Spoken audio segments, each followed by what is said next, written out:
সরকারি ব্যবসা মানে কি কিচ্ছু নেই আমার কথা কম দিতে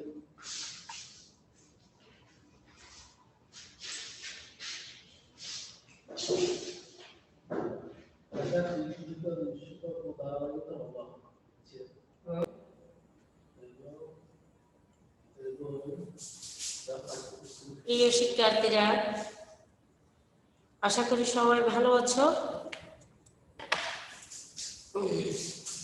শুভ সকাল। আজকে তোমাদের আমি হিন্দু ধর্ম, ষষ্ঠ শ্রেণীর হিন্দু ধর্ম নৈতিক শিক্ষা পড়াবো। পঞ্চম অধ্যায় হলো দেবদেবী ও পূজা পার্বণ। আমার রুটিনটা কি ওরা পায় না? হিন্দুরা কি রুটিনটা পায় না?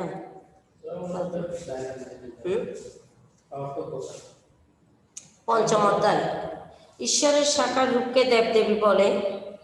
যেমন এই অধ্যায়টা খুব জরুরি, একটু ভালো করে শোনো। যেমন ব্রহ্মা, বিষ্ণু, শিব, সরস্বতী, লক্ষ্মী, দুর্গা, কালী ইত্যাদি। এই সকল দেবদেবী ঈশ্বরের বিশেষ গুণ ও ক্ষমতার অধিকারী। এই শক্তি বা গুণ লাভ করার জন্য আমরা দেবদেবীর পূজা করি। পূজা শব্দের অর্থ কি? প্রশংসা করা বা শ্রদ্ধা করা। কিন্তু হিন্দু ধর্মে পূজা শব্দটি বিশেষ অর্থে ব্যবহৃত হয়। পূজা বলতে বোঝায় ঈশ্বরের প্রতি বা তার কোনো রূপকে ফুল ও নানা উপকরণ দিয়ে স্তুতি করা এবং শ্রদ্ধা নিবেদন করা। পার্বণ শব্দের অর্থ হলো পর্ব বা উৎসব, আনন্দ। উৎসব মানে আনন্দ, অর্থাৎ যে উৎসবগুলো পূজা অনুষ্ঠানকে আনন্দময় করে তোলে এমন ধরনের অনুষ্ঠানকে পার্বণ বলে অভিহিত করে থাকে। এই অধ্যায়ে দেবদেবীর ধারণা, পূজা পার্বণের ধারণা, পূজার গুরুত্ব, গণেশ দেব ও সরস্বতী দেবীর পূজা পদ্ধতি, পূজার শিক্ষা ও প্রভাব সম্পর্কে আলোচনা করা হয়েছে। পার্ট 1, দেবদেবীর ধারণা। দেখো, পুরোহিত দেবদেবীর দুর্গা পূজা করছে এবং ভক্তরা তার মনের আকুতি সহকারে প্রার্থনা জানাচ্ছে, দেবদেবীর সামনে প্রার্থনা জানাচ্ছে। পার্ট 1, দেবদেবীর ধারণা। ঈশ্বরের বিভিন্ন গুণ বা শক্তি যখন আকার পায় তখন তাদের দেবদেবী বলে, অর্থাৎ দেবদেবীরা ঈশ্বরের সাকার রূপ, যেমন ব্রহ্মা, বিষ্ণু, শিব, দুর্গা, সরস্বতী, লক্ষ্মী, গণেশ প্রভৃতি। এরা সকলেই ঈশ্বরের বিশেষ বিশেষ শক্তি বা গুণের অধিকারী। ব্রহ্মা সৃষ্টি করেন, বিষ্ণু প্রতিপালন করেন এবং শিব ধ্বংস করে ভারসাম্য রক্ষা করেন।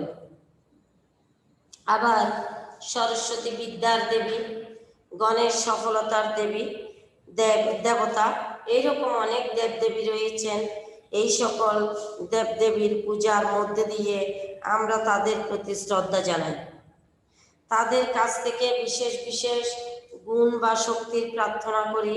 প্রার্থনায় দেবদেবীরা সন্তুষ্ট হন, আমাদের মঙ্গল করেন।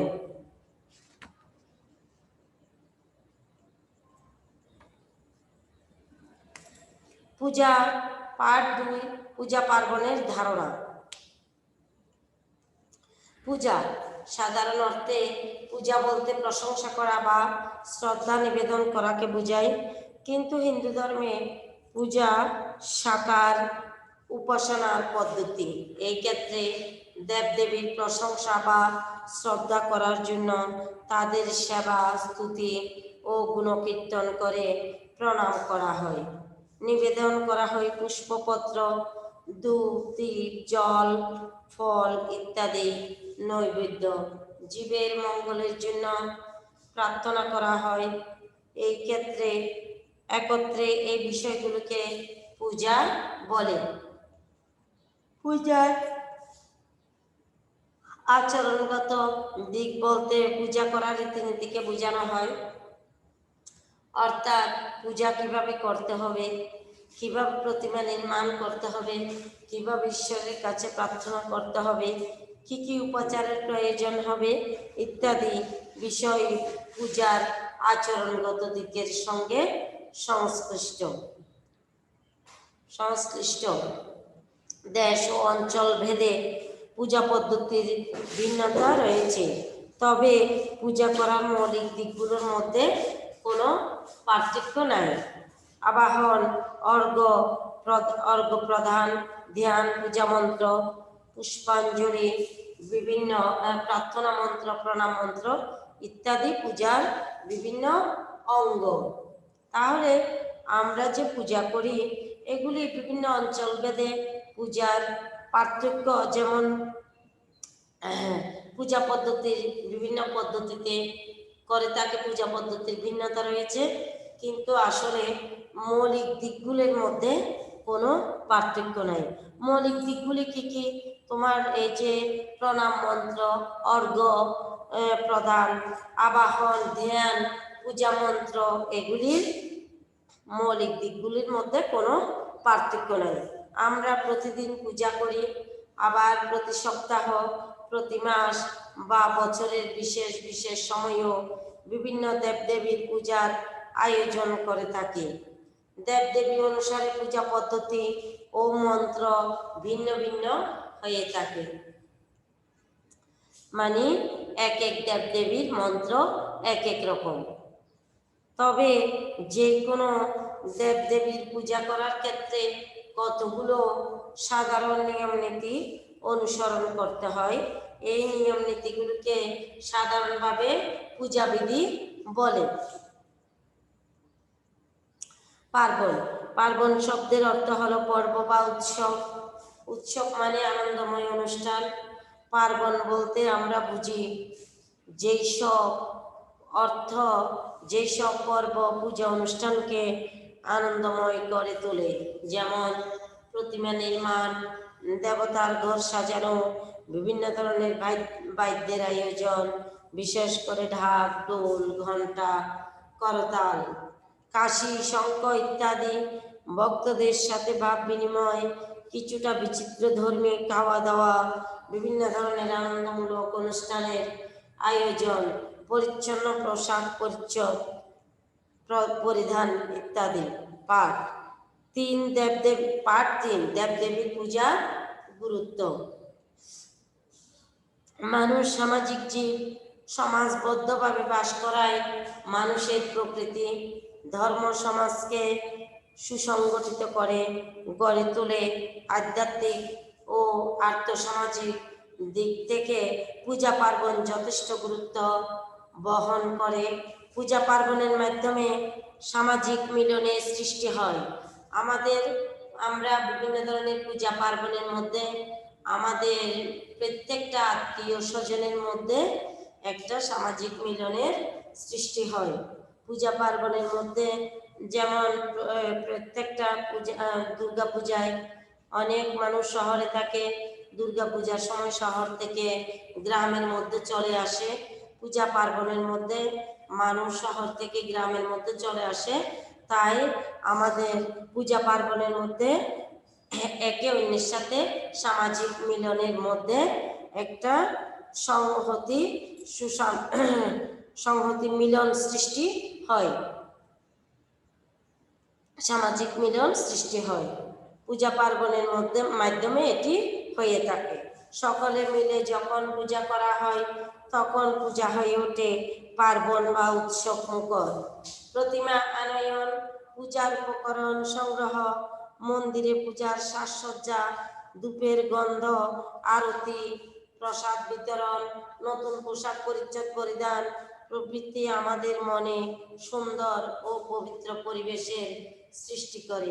এর ফলে আমাদের মনে শুভ্রতা সৃষ্টি হয় এবং ভ্রাতৃত্ব ও সৌহার্দ্যের ভাব জাগ্রত হয়। পূজা আমাদের আত্মাকে পবিত্র করে মনকে সুন্দর করে এবং অভিষ্ট দেবতার প্রতি একাগ্রতা ও ভক্তি জাগ্রত করে। পূজা উপলক্ষে বিভিন্ন ধরনের অনুষ্ঠানের আয়োজন করা হয়, যেমন ধর্মীয় আলোচনা সভা, সাংস্কৃতিক অনুষ্ঠান, মেলা ইত্যাদি। অনেকে স্মরণিকাও প্রকাশ করে থাকেন। পূজা পার্বণ উপলক্ষে এসব আয়োজন আমাদের সাংস্কৃতিক চেতনার বিকাশ ঘটায়। পূজা পার্বণে সামাজিক ও পারিবারিক পর্যায়ে উন্নত খাবার দাবারের আয়োজন করা হয় এবং রীতিভিত্তিক বিভিন্ন ধরনের ফল খাওয়া হয়।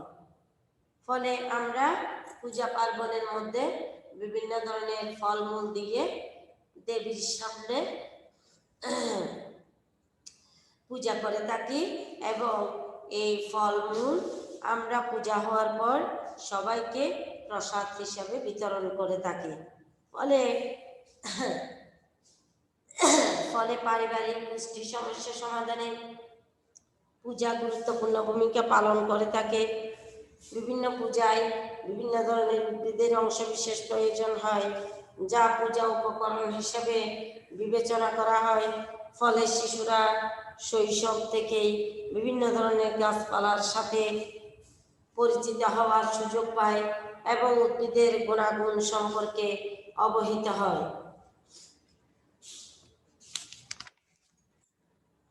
পার্ট 4, গণেশ দেব। তাহলে একটা প্রশ্ন লিখে নাও, দেব দেবীর পূজার গুরুত্ব বর্ণনা করো।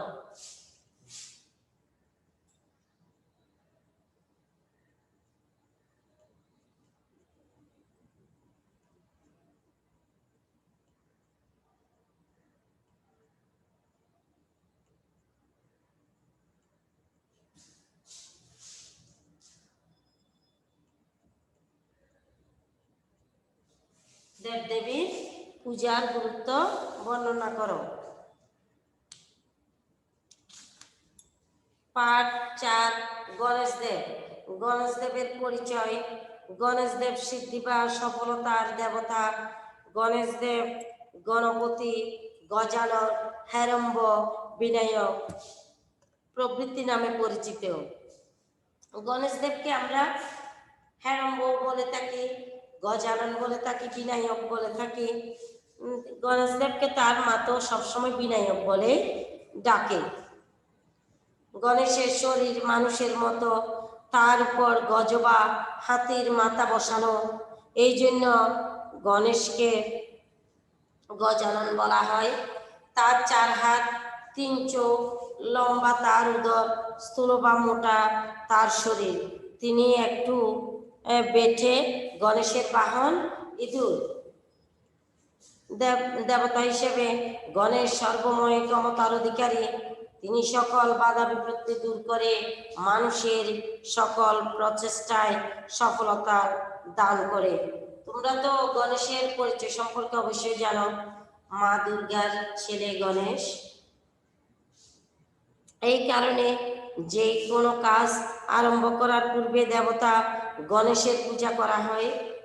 হিন্দু ধর্মাবলম্বীরা নববর্ষে এবং ব্যবসা বাণিজ্যের ক্ষেত্রে সিদ্ধিদাতা হিসাবে গণেশের পূজা করেন। গণেশ দেবের পূজা পদ্ধতি: দুর্গা পূজা ও বাসন্তী পূজার সময় এবং ভাদ্র ও মাঘ মাসের শুক্লপক্ষের চতুর্থ তিথিতে বিশেষভাবে গণেশ দেবের পূজা করা হয়। এছাড়া যে কোনো পূজা করার আগে গণেশ দেবের পূজা করার রীতি রয়েছে। পূজা যথাযথভাবে সমাপ্ত করার জন্য পূজার উপকরণ সংগ্রহ করতে হয়। পূজা করার বিধিসমূহ অনুসরণ করতে হয়। গণেশ পূজায় তুলসীপত্র নিষিদ্ধ।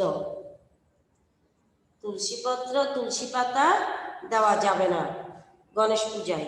গণেশ দেবের প্রণাম মন্ত্র: একদন্তং মহাকায়ং লম্বোধরং গজাননং বিঘ্ননাশকরং দেবং হেরম্বং প্রণমাম্যহম। প্রণামামহম সরল অর্থ: যিনি এক দাঁত বিশিষ্ট, যার শরীর বিশাল, লম্বা উদর, যিনি গজানন এবং বিঘ্ননাশকারী, সেই হেরম্বদেব গণেশকে প্রণাম জানায়। গণেশ দেবের পরিচয় দাও। 2 নম্বর প্রশ্নটা লিখে নাও। গণেশদেবের পরিচয় দাও।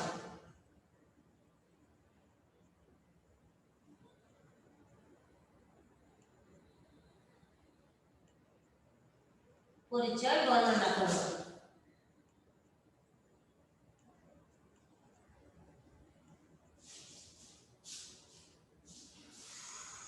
গণেশদেবের পূজার শিক্ষা ও প্রভাব। গণেশদেবকে সিদ্ধিদাতা বলা হয়। এই সিদ্ধ শব্দটির অর্থ সাফল্য, পারদর্শিতা বা কৃতকার্যতা। আর সিদ্ধিদাতা শব্দটির অর্থ সফলতাদায়ক। গণেশদেব আমাদের সফলতা দানের দেবতা। আমরা বিদ্যালাভ, ব্যবসা সহ সকল কর্মে সফলতা অর্জনের প্রত্যাশায় গণেশদেবের পূজা করি। এই পূজার শিক্ষা হলো ভক্তিতে সাফল্য লাভ। এই ভক্তির মূলে রয়েছেন শুদ্ধতা, একাগ্রতা, সংযম ও শৃঙ্খলা। তাই আমাদের জীবনের সাফল্য, পারদর্শিতা বা কৃতকর্মে প্রয়োজন শুদ্ধ মনে মঙ্গল কামনা, কর্মে একাগ্রতা, ধৈর্য এবং শৃঙ্খলা। যারা গণেশদেবের এই শিক্ষা নিজ কর্মে প্রয়োগ করেন তারাই সাফল্য লাভ করেন। হিন্দু ধর্মাবলম্বী ব্যবসায়ীরা বাংলা নববর্ষের প্রথম মাসের শুরুতে গণেশদেবের পূজা করেন। এই দেবের কৃপাতে ব্যবসায় সফলতা অর্জিত হয়। ভক্তি করে আমরা এই দেবের পূজা করে থাকি। আমরা ব্যবসায়ীরা কি করে, হিন্দু ধর্মাবলম্বীরা যারা ব্যবসায়ী তারা কি করে, নববর্ষের প্রথম মাসে গণেশদেবের পূজা করা হয়। অর্থাৎ বৈশাখ মাসে নববর্ষের, বাংলা নববর্ষ মানে কি বৈশাখ মাস। বৈশাখ মাসে গণেশদেবের পূজা করে থাকেন। পাঠ 5 সরস্বতী দেবীর পরিচয় ও পূজা পদ্ধতি। সরস্বতী দেবীর পরিচয় ও পূজা পদ্ধতি।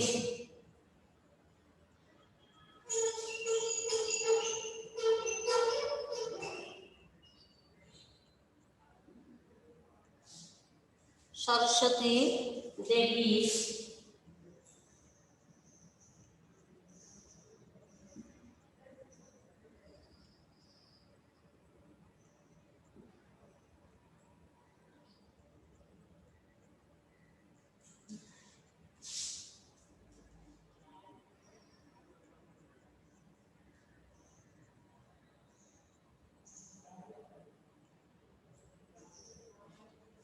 সরস্বতী দেবীর পরিচয় ও পূজা পদ্ধতি বর্ণনা করো।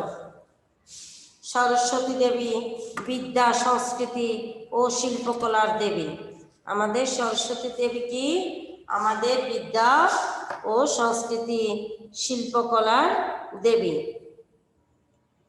বিভিন্ন বৈশিষ্ট্যের কারণে সরস্বতী বাগদেবী, বিরজা, সারদা, ব্রাহ্মী, শতরূপা, মহাশ্বেতা প্রভৃতি নামেও পরিচিত। সরস্বতীর বর্ণ চন্দ্রের কিরণের মতো শুভ্র। তার হাতে আছে বীণা ও পুস্তক। রাজহংস তার বাহন, হাঁস তার কি বাহন। সরস্বতীর বাহন হচ্ছে হাঁস। আর আমরা যে গণেশদেবের পরিচয় পড়লাম, গণেশদেবের বাহন কি? ইঁদুর। তাহলে মাঘ মাসে শুক্লা পঞ্চমী তিথিতে দেবী সরস্বতীর পূজা করা হয়। দেবী সরস্বতী শুভ্র বসন পরিহিতা, অর্থাৎ সাদা কাপড় পরে থাকে মা সরস্বতী দেবী। সাদা পদ্ম ফুল তার আসন। সাধারণত মাঘ মাসের শুক্লা পঞ্চমী তিথিতে সরস্বতী দেবীর পূজার আয়োজন করা হয়। আমরা হিন্দু ধর্ম অবলম্বীরা আমরা মাঘ মাসের শুক্লা পঞ্চমী তিথিতে সরস্বতী পূজা করে থাকি।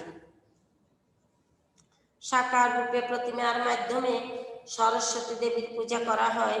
পূজার পদ্ধতি হিসেবে পূজার মণ্ডপ সাজানো, উপকরণ সংগ্রহ, সংকল্প গ্রহণ, আমন্ত্রণ জানানো বা প্রাণ প্রতিষ্ঠা, বসার আসন বা সিংহাসন সমর্পণ, পা ধোয়ার জন্য জল সমর্পণ, হাত ধোয়ার জল সমর্পণ, আচমন বা অভ্যন্তরীণ অঙ্গ প্রত্যঙ্গ শুদ্ধরূপে প্রভৃতি সাধারণ পূজা বিধি অনুসারে সম্পাদন করা হয়। সরস্বতী দেবীর পুষ্পাঞ্জলির জন্য লাল রঙের ফুলের প্রয়োজন হয়। পলাশ ফুল সরস্বতী দেবীর প্রিয় ফুল। সরস্বতী দেবীর পুষ্পাঞ্জলি মন্ত্র: ওম সরস্বত্য নম নিত্যং ভদ্রকাল্য নমো নম বেদ বেদাঙ্গ বেদান্ত বিদ্যস্তানেভ্য এবচ এষ সচন্দন বিল্লপত্র পুষ্পাঞ্জলি ওম শ্রী শ্রী সরস্বত্যই নম। তাহলে আমাদের সরস্বতী দেবীর প্রণাম মন্ত্রটা শুনলে কিভাবে বলে শুনলে, পুষ্পাঞ্জলি সরস্বতীর পুষ্পাঞ্জলি মন্ত্র। সরস্বতী পূজার কি সরস্বতী দেবীর পুষ্পাঞ্জলি মন্ত্র। সরলার্থ, এটার বাংলা কি? দেবী সরস্বতী ভদ্রকালীকে নিত্য প্রণাম করি, প্রণাম জানাই। বেদাঙ্গ বেদান্ত ইত্যাদি বিদ্যাস্থানকে এবং এই স্থানকে সর্বদা প্রণাম করি। এই চন্দনযুক্ত বিল্লপত্র ও পুষ্পের অঞ্জলি দিয়ে শ্রী শ্রী সরস্বতী দেবীকে প্রণাম জানাই। প্রণাম মন্ত্র: ওম সরস্বতী মহাভাগে বিদ্যে কমললোচনে বিশ্বরূপে বিশালাক্ষী বিদ্যাং দেহি নমস্তুতে। আমরা এটা পড়তে বসার সময়ও হিন্দু ধর্মাবলম্বী যারা আছি তারা পড়তে বসার সময় হিন্দু ছাত্রছাত্রীরা পড়তে বসলে এই মন্ত্রটা বলবে, যেহেতু আমাদের সরস্বতী মা বিদ্যার দেবী। কোন মন্ত্রটি? ওম সরস্বতী মহাভাগে বিদ্যে কমললোচনে বিশ্বরূপে বিশালাক্ষী বিদ্যাং দেহি নমস্তুতে।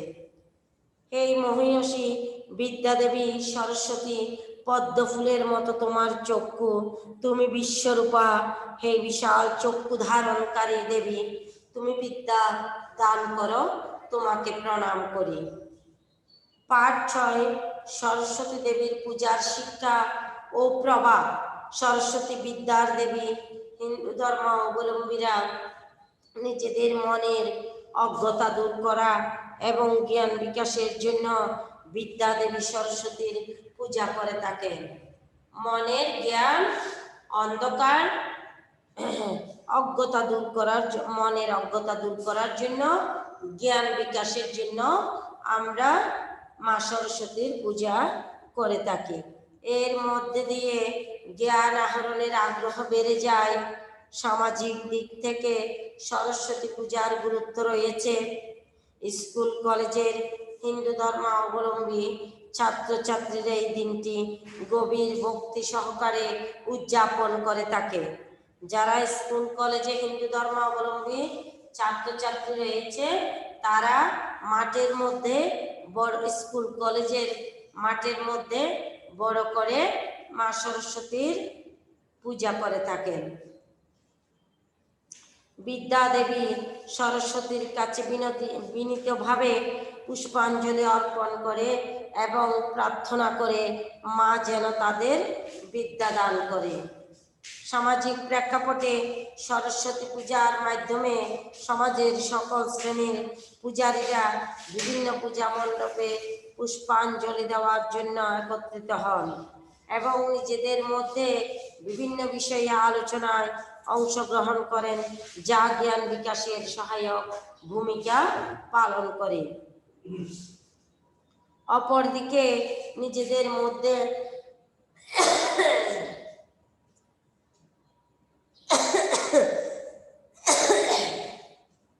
কুশল বিনিময় করেন এবং এর মাধ্যমে ব্যক্তি ও পারিবারিক পর্যায়ে সম্পর্কের গভীরতা বৃদ্ধি পায়।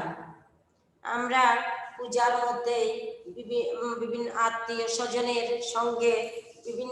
স্বজনের সঙ্গে আমাদের দেখা হয় এবং আমরা কুশল বিনিময় করে থাকি। একের সাথে একের বিভিন্ন ধরনের আলাপ হয়ে থাকে এবং এর মাধ্যমেও ব্যক্তি পারিবারিক পর্যায়ে সম্পর্কের গভীরতা বৃদ্ধি পায়। এই সুসম্পর্ক সমাজকে সমৃদ্ধির পথে এগিয়ে নিতেও সহায়তা করে। এই সুসম্পর্ক আমাদেরকে, আমাদের সমাজকে সামনের পথে এগিয়ে নিতে সাহায্য সহযোগিতা করে থাকে।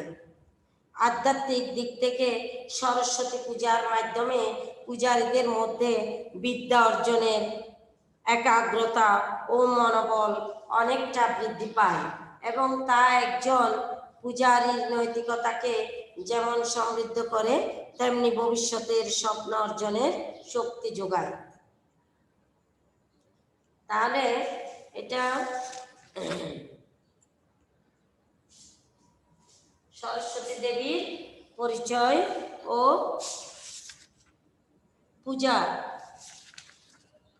পূজা পদ্ধতি। সরস্বতী দেবীর পূজার শিক্ষা ও প্রভাব। আর একটা প্রশ্ন লিখতে পারো,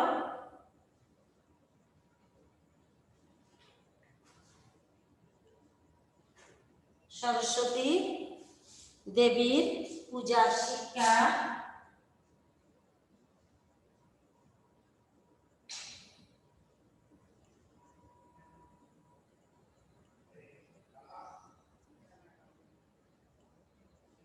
পূজার শিক্ষা ও প্রভাব সম্পর্কে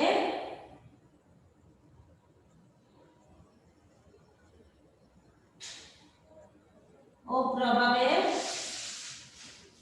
সম্পর্কে আলোচনা, সম্পর্কে বর্ণনা করো। পূজার প্রভাব সম্পর্কে বর্ণনা করো।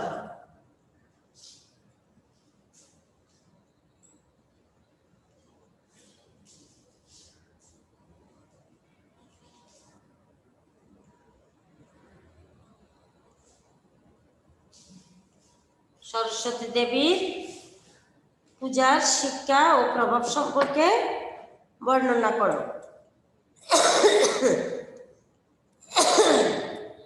তাহলে আজ এ পর্যন্তই থাক।